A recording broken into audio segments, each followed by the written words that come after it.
नमस्कार दोस्तों, academic warriors के यूट्यूब चैनल पर आपका स्वागत है। आज के इस वीडियो में हम लोग चर्चा करेंगे दिव्यांगजनों हेतु राष्ट्रीय नीति 2006 के बारे में। तो दिव्यांगजनों के लिए भारत में आरंभ से ही अथक प्रयास किए जा रहे हैं कि उनको मुख्य धारा में कैसे सम्मिलित किया जाए और उनको अन्य लोगों के समान कैसे समाज में स्थापित किया जाए। इन्हीं प्रयासों के फलस्वरूप केंद्र सरकार द्वारा 15 अगस्त 2003 को राष्ट्रीय विकलांग आयोग के गठन की घोषणा की गई। इसी घोषणा के परिप्रेक्ष्य में 5 फरवरी 2004 को गुजरात के पूर्व राज्यपाल सुंदर सिंह भंडारी की अध्यक्षता में 9 सदस्यीय आयोग का गठन किया गया। आयोग को विकलांगों की समस्याओं, उनके निराकरण तथा उनके संरक्षण पर सुझाव देने तथा विधियों का प्रारूप तैयार करने का दायित्व सौंपा गया था। विकलांगों को समाज की मुख्य धारा में शामिल करने और उनके अधिकारों की रक्षा के लिए केंद्र सरकार ने विकलांग नीति को दिसंबर 2005 में मंजूरी प्रदान की। तत्कालीन प्रधानमंत्री डॉक्टर मनमोहन सिंह की अध्यक्षता में संपन्न केंद्रीय मंत्रिमंडल की बैठक में विकलांगों या दिव्यांगों के लिए इस नीति को मंजूरी दी गई। इस नीति का उद्देश्य विकलांगों के अधिकारों की रक्षा करना है ताकि वे गरिमा और सम्मान के साथ जीवन यापन कर सकें। विकलांगों के पुनर्वास, उनकी शिक्षा और आर्थिक बेहतरी पर इसके तहत बल दिया गया है। विकलांगता की रोकथाम के लिए और विकलांगता की समस्या का शीघ्र पता लगाने और विकलांगों को आवश्यक जो उपकरण हैं वह प्रदान करने की बात भी इस नीति में कही गई है। इस नीति के तहत विभिन्न मंत्रालयों, राज्य सरकारों और गैर सरकारी संगठनों को विकलांगता के या विकलांगों के बारे में उचित दिशा निर्देश भी जारी किए गए हैं। ये जो नीति है वह 10 फरवरी 2006 को यह नीति लागू की गई।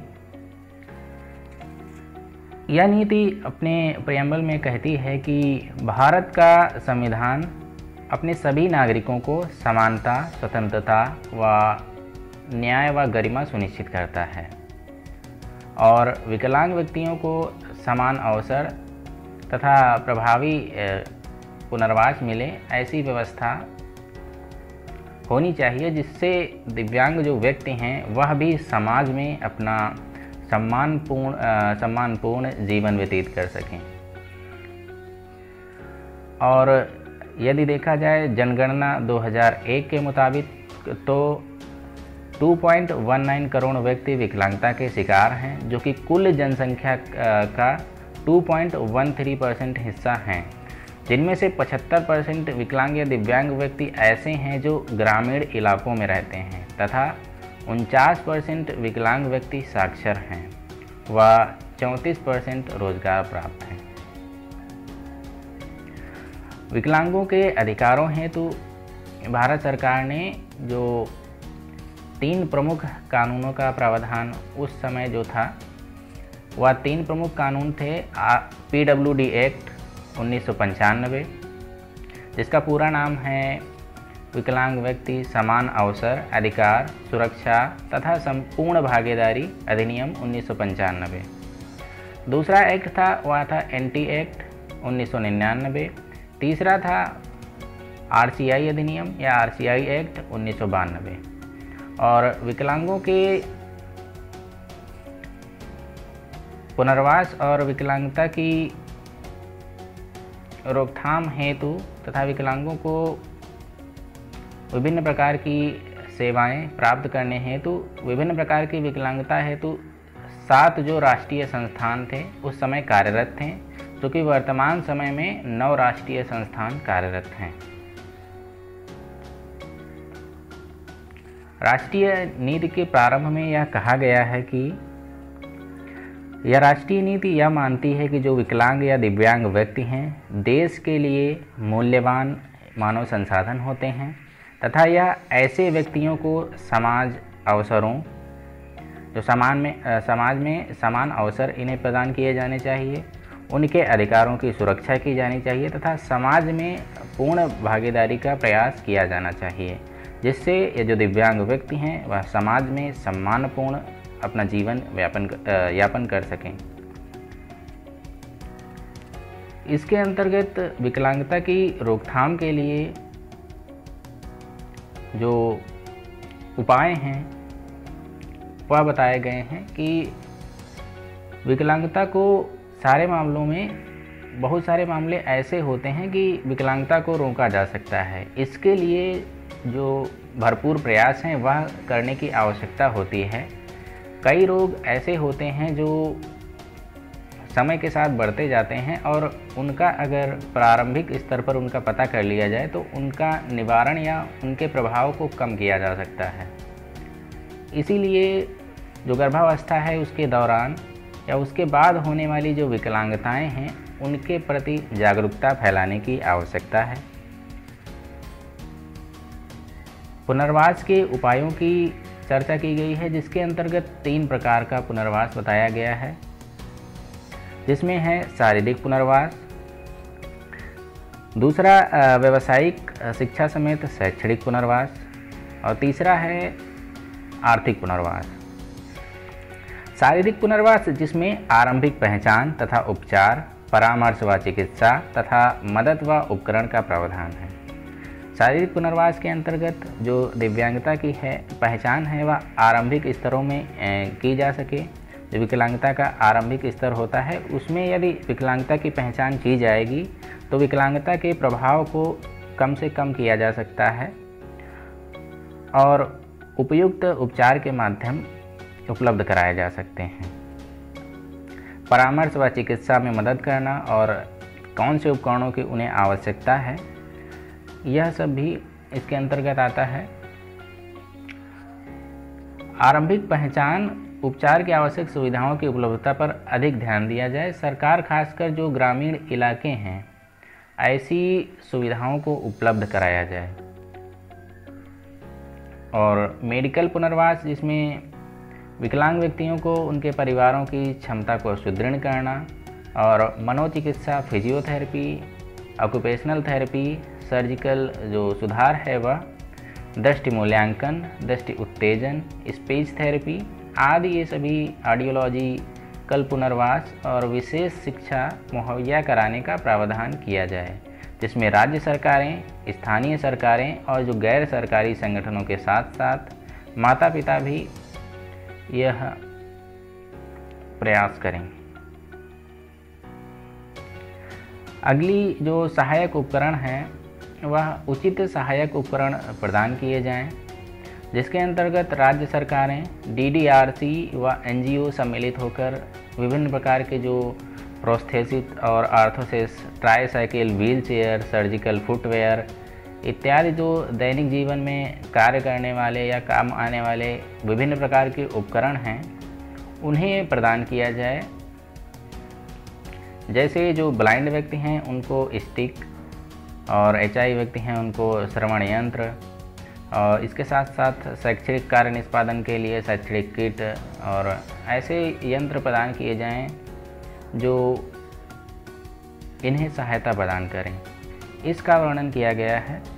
और पुनर्वास कार्मिकों के विकास का भी इसमें वर्णन किया गया है कि जो पुनर्वास कार्मिक होते हैं उनका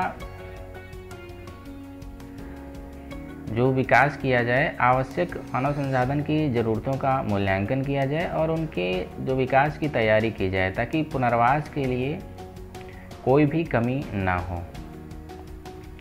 अगला जो है वह बात करता है व्यावसायिक शिक्षा समेत शैक्षणिक पुनर्वास।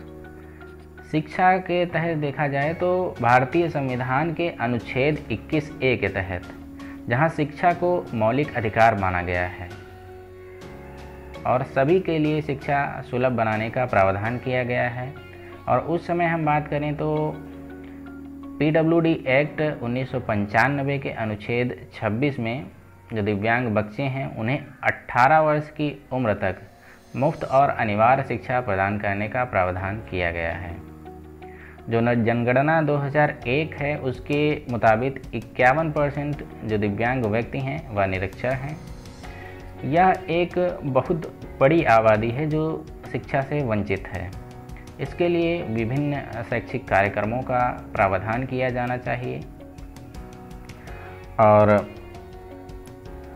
शिक्षा ऐसी हो कि व्यवसाय परक हो, यह प्रावधान किया जाना चाहिए। इसका वर्णन किया गया है, जिसके अंतर्गत अगला जो है वह है आर्थिक पुनर्वास की बात करता है। आर्थिक पुनर्वास के अंतर्गत सभी को जो दिव्यांग व्यक्ति हैं उन्हें रोजगार मिल सके ऐसा प्रावधान करना चाहिए और जो अपना स्वयं का रोजगार स्थापित करना चाहते हैं उन्हें सहायता प्रदान की जानी चाहिए। ऐसा प्रावधान इसके अंतर्गत किया गया है। अगर हम 2011 की जनगणना के अनुसार देखें तो दिव्यांगता का जो प्रतिशत है वह 2.21% है, जिसमें से 56% जो डिसेबल हैं वो मेल्स हैं और 44% डिसेबल आर फीमेल्स। मेजॉरिटी जो 69% हैं वह ग्रामीण क्षेत्र के हैं और 31% वह हैं अर्बन क्षेत्र के, यानी शहरी क्षेत्र के। दिव्यांग महिलाएं, जो जनगणना 2001 के मुताबिक देश में 93.01 लाख दिव्यांग महिलाएं हैं, जो कुल दिव्यांग आबादी का 46% हिस्सा निर्मित करती हैं। दिव्यांग महिलाओं को शोषण, दुर्व्यवहार से बचने की ज़रूरत है। दिव्यांग महिलाओं की आवश्यकताओं को ध्यान में रखते हुए उनकी शिक्षा, रोजगार तथा अन्य पुनर्वास सेवाओं के विकास के लिए विशेष कार्यक्रम चलाए जाएंगे। विशेष शिक्षा तथा व्यावसायिक प्रशिक्षण सुविधाओं की स्थापना की जाएगी। विकलांग महिलाओं या लड़कियों के लिए पुनर्वास के जो विभिन्न कार्यक्रम हैं उनका संचालित किया जाएगा, जहां परिवारों द्वारा उन्हें स्वीकार करने, उनसे निवास में मदद करने और लाभप्रद रोजगार योग्यताओं को हासिल करने के प्रयास किए जाएंगे। सरकार उन परियोजनाओं को प्रोत्साहित करेगी जहां विकलांग महिलाओं के प्रतिनिधि को कम से कम कुल लाभ का 25% तक प्रदान किया जा सके। अगली जो बात है वह है दिव्यांग महिलाओं के लिए कम से कम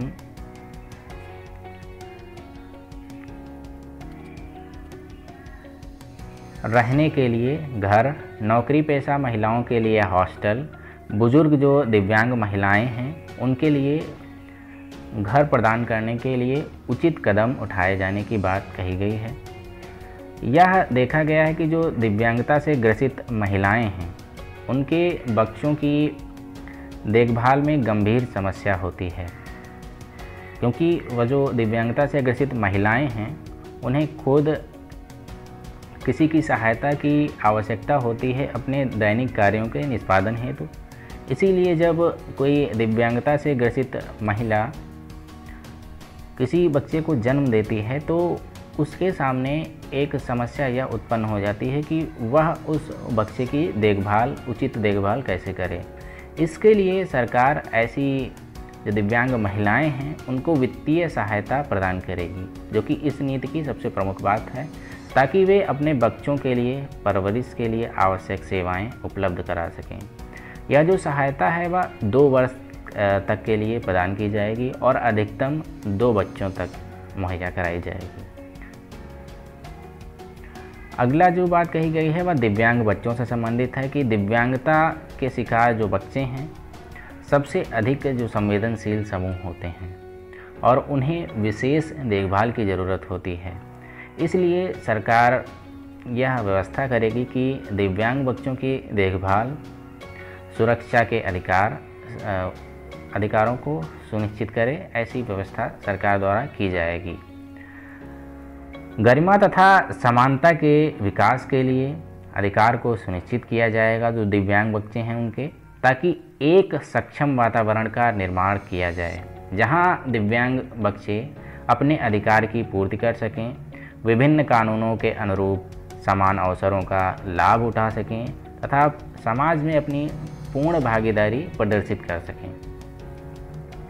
दिव्यांग बच्चों की शिक्षा के लिए स्वास्थ्य, व्यावसायिक प्रशिक्षण के साथ साथ विशेष पुनर्वास सेवाएं हैं, उनको सम्मिलित किया जाएगा। जो गंभीर दिव्यांगता के शिकार बच्चे हैं, उनके विकास के लिए अधिकतर तथा विशेष आवश्यकताओं के देखभाल, सुरक्षा को सुनिश्चित किया जाएगा। अगली जो बात कही गई है वह अवरोध मुक्त वातावरण यानी एक्सेसिबल इन्वायरमेंट की बात की गई है। अवरोध मुक्त वातावरण से जो दिव्यांग व्यक्ति हैं वह सुरक्षित तथा आसानपूर्ण तरीके से चल फिर सकते हैं। अवरोध मुक्त जो डिज़ाइन है उसका उद्देश्य है कि जो विकलांग लोग हैं उनको ऐसा वातावरण प्रदान किया जाए जहां वे अपनी दैनिक गतिविधियों में बिना किसी की सहायता से आवागमन कर सकें। इसीलिए जितनी अधिक संभव हो सार्वजनिक भवन, स्थानों, परिवहन प्रणालियों को अवरोध से मुक्त किया जाए। जितने भी सार्वजनिक भवन हैं जैसे डाकघर हुआ, हॉस्पिटल्स हुए, स्कूल्स हुए, इस प्रकार के जो भवन हैं उनको अवरोध मुक्त बनाया जाए, जिससे जो दिव्यांग लोग हैं वह आसानी से आ जा सकें। और परिवहन के साधन हैं जैसे जिसमें बस, ट्रेन और प्लेन, इन सभी को बाधा रहित बनाया जाए ताकि ये जो दिव्यांग व्यक्ति हैं यह आसानी से आ जा सकें। अगला जो बात कही गई है वह है दिव्यांगता प्रमाण पत्र जारी करने के संबंध में। भारत सरकार ने दिव्यांगता के मूल्यांकन व प्रमाण पत्र के लिए दिशा निर्देश जारी किए हैं। इसके तहत सरकार यह सुनिश्चित करेगी कि व्यक्ति कम से कम समय में बिना किसी परेशानी के जो विकलांगता या दिव्यांगता प्रमाण पत्र है उसे प्राप्त कर सके।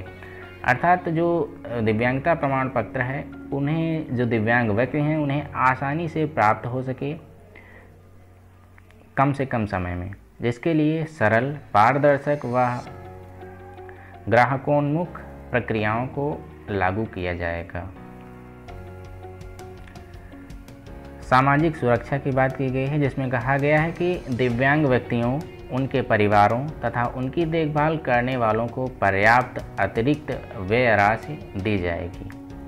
जो दिव्यांग व्यक्ति के परिवार के सदस्य हैं या उनकी देखभाल करने वाला कोई भी व्यक्ति है उन्हें अतिरिक्त व्यय राशि दी जाएगी, ऐसा प्रावधान किया गया है ताकि वे दैनिक कार्यों, मेडिकल देखभाल, परिवहन और सहायक उपकरण खरीद सकें। इसलिए उन्हें सामाजिक सुरक्षा देने की आवश्यकता है।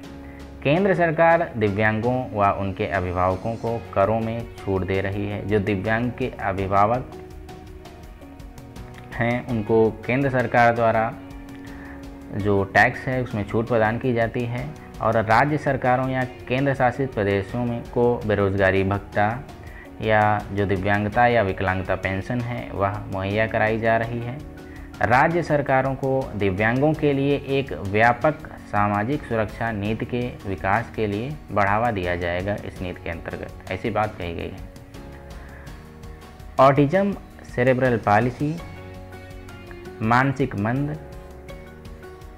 तथा बहुदिव्यांगता के शिकार जो बच्चे हैं, बच्चों के माता पिता हैं, अपनी मृत्यु के बाद ऐसे बच्चों की देखभाल के लिए काफ़ी असुरक्षित महसूस करते हैं, क्योंकि इन दिव्यांगताओं से ग्रसित जैसे ऑटिज्म, सेरेब्रल पॉलिसी और मानसिक मंदता और बहुदिव्यांगता हैं, इन दिव्यांगताओं से ग्रसित जो बालक हैं वह तब तक तो सिर्फ उनके जो अभिभावक हैं या माता पिता हैं यह सोचते हैं कि जब तक हम जीवित हैं तब तक तो हम उनकी देखभाल कर रहे हैं, परंतु जब हमारी मृत्यु हो जाएगी तो उसके बाद उनकी देखभाल कैसे की जाएगी, इसलिए वह असुरक्षित महसूस करते हैं। तो इस प्रकार के जो बच्चे हैं उनकी देखभाल के लिए नेशनल ट्रस्ट एक्ट के अंतर्गत स्थानीय स्तर पर समिति द्वारा कानूनी अभिभावकत्व प्रदान करता आ रहा है। जो राष्ट्रीय ट्रस्ट है वह स्थानीय स्तर पर एक समिति द्वारा कानूनी रूप से गार्जियन को प्रदान करता है, वे सहायता प्राप्त अभिभावकत्व योजना का भी क्रियान्वयन कर रहे हैं ताकि जो गंभीर विकलांगताओं से ग्रसित जो व्यक्ति हैं उन्हें वित्तीय मदद की जा सके। यह योजना मौजूदा समय में कुछ जिलों में लागू की जा रही है और इसे योजनाबद्ध तरीके से अन्य क्षेत्रों में भी प्रसारित किया जाएगा। अगली जो प्रमुख बात है वह गैर सरकारी संगठनों यानी NGOs को प्रोत्साहन करने की बात है। राष्ट्रीय नीति और गैर सरकारी संगठनों को एक काफ़ी अहम स्थानिक प्रणाली के रूप में मानती है जो सरकार के प्रयासों को लागू करने का एक सस्ता माध्यम है। NGO सेक्टर गतिशील व उदीयमान क्षेत्र है। दिव्यांग व्यक्ति को सेवा देने के प्रावधान में इसने एक अहम भूमिका निभाई है। जो NGOs हैं उसने दिव्यांगों के प्रति सेवा भाव या सेवा देने की क्षेत्र में एक महत्वपूर्ण भूमिका निभाई है। विभिन्न प्रकार के NGOs ऐसे हैं जो विभिन्न प्रकार की विकलांगताओं के क्षेत्र में कार्य कर रहे हैं। कुछ NGOs मानव संसाधन विकास तथा अनुसंधान कार्य संचालित कर रहे हैं। सरकार भी उन्हें सक्रिय रूप से नीति के सूत्रीकरण, योजना क्रियान्वयन, निगरानी में शामिल किया है और दिव्यांगता से जुड़े कई मुद्दे पर उनसे परामर्श प्राप्त कर रही है। जो NGOs हैं वह भी कई प्रकार की दिव्यांगताओं से संबंधित हैं। अलग अलग दिव्यांगता के क्षेत्र में अलग अलग NGOs कार्य कर रहे हैं। इसीलिए सरकार भी इन NGOs से परामर्श प्राप्त कर रही है कि ये जो दिव्यांग व्यक्ति हैं उनके सशक्तिकरण हेतु क्या करने की आवश्यकता है, उन सभी क्षेत्रों के लिए उनसे परामर्श प्राप्त करती है। NGO के साथ साथ कार्य व्यवहार को दिव्यांगता से जुड़े योजना नीति का सूत्रीकरण तथा क्रियान्वयन के क्षेत्र में बढ़ाया जाएगा। नेटवर्किंग, सूचनाओं के आदान प्रदान तथा NGO के बीच अच्छे कार्य पद्धतियों को साझा करने की प्रयास को प्रोत्साहित किया जाएगा। अगली जो बात कही गई है वह दिव्यांग व्यक्तियों से जुड़ी जानकारी है। उनका नियमित संग्रहण किया जाना चाहिए, क्योंकि जब दिव्यांग व्यक्तियों से जानकारियों का नियमित संग्रहण किया जाएगा तो उनकी आवश्यकताओं का या उनके लिए कौन सी विशेष योजनाओं की आवश्यकता है उसका हमें जानकारी होगी और हम उसी के अनुरूप विभिन्न योजनाओं का संचालन कर सकते हैं। अगली जो बात की गई है वह अनुसंधान के बारे में है कि विकलांगता के जो शिकार व्यक्ति हैं उनके जीवन में सुधार लाने के लिए और सामाजिक, आर्थिक तथा सांस्कृतिक संदर्भ में विकलांगता के कारण जो विभिन्न प्रकार की शिक्षा विधियां हैं या विभिन्न उपकरण हैं, इन सभी पर अनुसंधान यानी रिसर्च की आवश्यकता है और इन सभी पर रिसर्च की जाए जिससे नवाचार लाया जा सके। अगली जो बात है वह खेल कूद पे कही गई है। उपचारात्मक तथा सामुदायिक भावना के विकास के लिए खेल कूद की अहम भूमिका होती है। जो दिव्यांग व्यक्तियों को खेल कूद, मनोरंजन तथा सांस्कृतिक सुविधाएं हैं उनका लाभ उठाने का पूरा अधिकार है। सरकार उन्हें विभिन्न खेल कूदों, मनोरंजन तथा सांस्कृतिक गतिविधियों में भाग लेने के लिए अवसर प्राप्त करने के लिए आवश्यक कदम उठाए। अगली जो बात है वह कही गई है कि दिव्यांगता से निपटने वाले जो मौजूदा अधिनियम हैं उनमें सुधार किया जाएगा। जैसे जो PWD एक्ट 1995 है उसको पास हुए लगभग 10 साल बीत गए थे। इस कानून को लागू करने तथा दिव्यांगता के क्षेत्र में हुए प्रगति से मिले अनुभव से इस अधिनियम में कुछ संशोधन आवश्यक हो गए हैं और RCI तथा राष्ट्रीय ट्रस्ट अधिनियम भी समीक्षा की जाएगी, ऐसी बात कही गई थी। उसी के फलस्वरूप जो RPWD एक्ट था वह 2016 में आया और जो नेशनल ट्रस्ट एक्ट था उसमें भी 2019 में संशोधन हुआ। इसके अतिरिक्त इसमें बदलाव के मुख्य क्षेत्रों की बात की गई है जिनमें मुख्य रूप से ध्यान दिया जाएगा। वह कौन कौन से क्षेत्र हैं?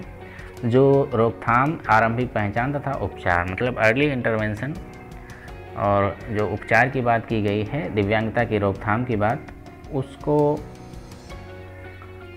पर मुख्य ध्यान दिया जाएगा। अगला है पुनर्वास के कार्यक्रम, मानव संसाधन का विकास किया जाएगा, और दिव्यांगों की शिक्षा है उस पर भी मुख्य रूप से ध्यान दिया जाएगा, और उन्हें रोजगार से कैसे जोड़ा जाए इसके लिए भी ध्यान दिया जाएगा, जिसके अंतर्गत जो सरकारी व निजी क्षेत्र हैं दोनों में कैसे उनको रोज़गार मिल सके और कौन कौन से उभरते हुए रोज़गार हैं। था जो आरक्षण की बात है कि 3% उन्हें भागीदारी सुनिश्चित की जाएगी जो रोज़गार हैं उसमें PWD एक्ट के अनुसार, जो कि वर्तमान समय में 4% है RPWD एक्ट के अनुसार। इन सभी का प्रावधान अवरोध मुक्त वातावरण कैसे, जैसे सार्वजनिक भवन हैं उनमें रैंप और साइन लैंग्वेज का इस्तेमाल, इन सभी पर बल दिया जाएगा। और जो आवागमन के या परिवहन के साधन हैं उनको भी एक्सेसिबल बनाने की बात की गई है। और अगला जो बात कही गई है वह सामाजिक सुरक्षा से संबंधित है कि विकलांग व्यक्तियों को इस नीति के साथ साथ उन्हें सामाजिक सुरक्षा भी प्रदान की जाए।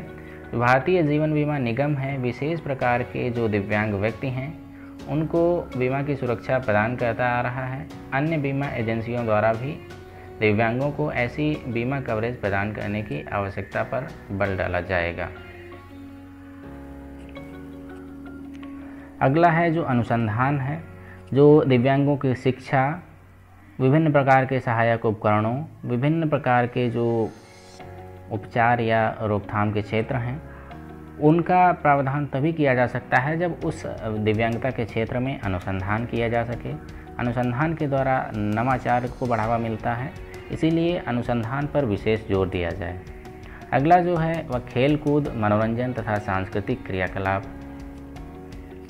इसके अंतर्गत जो खेल कूद, मनोरंजन तथा सांस्कृतिक क्रियाकलाप हैं उनको भी एक्सेसिबल बनाया जाए, और जिससे जो दिव्यांगता से ग्रसित व्यक्ति हैं खेल कूद और अपने खाली समय का उपयोग कर सकें और सांस्कृतिक जो कार्यक्रम हैं या सांस्कृतिक क्रियाकलाप हैं उसमें भागीदारी कर सकें।